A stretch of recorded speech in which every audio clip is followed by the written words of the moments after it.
J'ai créé Port Parallèle en 2004 et c'est pas né comme ça, hein. Et évidemment, c'est né d'une réflexion, c'est né de partage, de débats avec d'autres. Je travaille sur des programmes européens qui visaient à encourager la création d'activités économiques et je me suis rendu compte qu'il y avait un vide dans l'espace.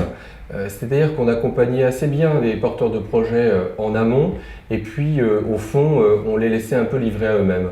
Et c'est ainsi que j'ai découvert les coopératives d'activité et d'emploi existant depuis 1995 qui apportaient un nouveau service aux porteurs de projets, c'est-à-dire de pouvoir rester le temps qu'ils voulaient dans la coopérative pour construire leur projet d'activité économique et également bénéficier d'une sécurité au travers de l'entrepreneuriat collectif et de l'entrepreneuriat salarié. J'ai connu les coopératives grâce à ma maman, qui un jour me voyait galérer et m'a dit « Allô mon fiston, j'ai trouvé un truc génial, j'ai entendu ça à la radio, regarde ».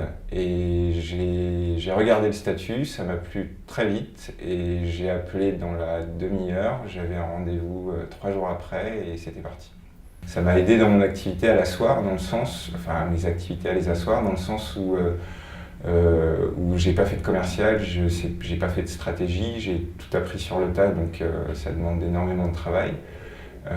Et j'avais pas le temps pour apprendre voilà, tous ces aspects qui sont nécessaires à mon activité, qui vont à côté. Et donc Port Parallèle, et notamment Corentin, on est sur son bureau là, m'a aidé beaucoup en termes de stratégie, en termes de commercial, en termes de suivi comptable aussi.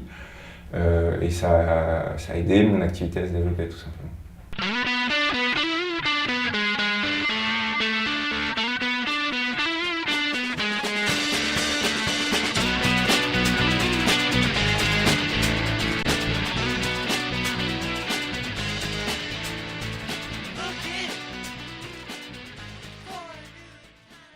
Un entrepreneur, un porteur de projet plutôt, va nous rencontrer dans nos réunions d'information publique, des sessions qu'on organise chez nos partenaires, c'est-à-dire les grands prescripteurs qui peuvent être les maisons de l'entreprise et de l'emploi de Paris ou de la petite couronne de l'Île-de-France. Ils vont venir nous rencontrer pour entendre ce que nous faisons et qui revêt un certain nombre de complexités.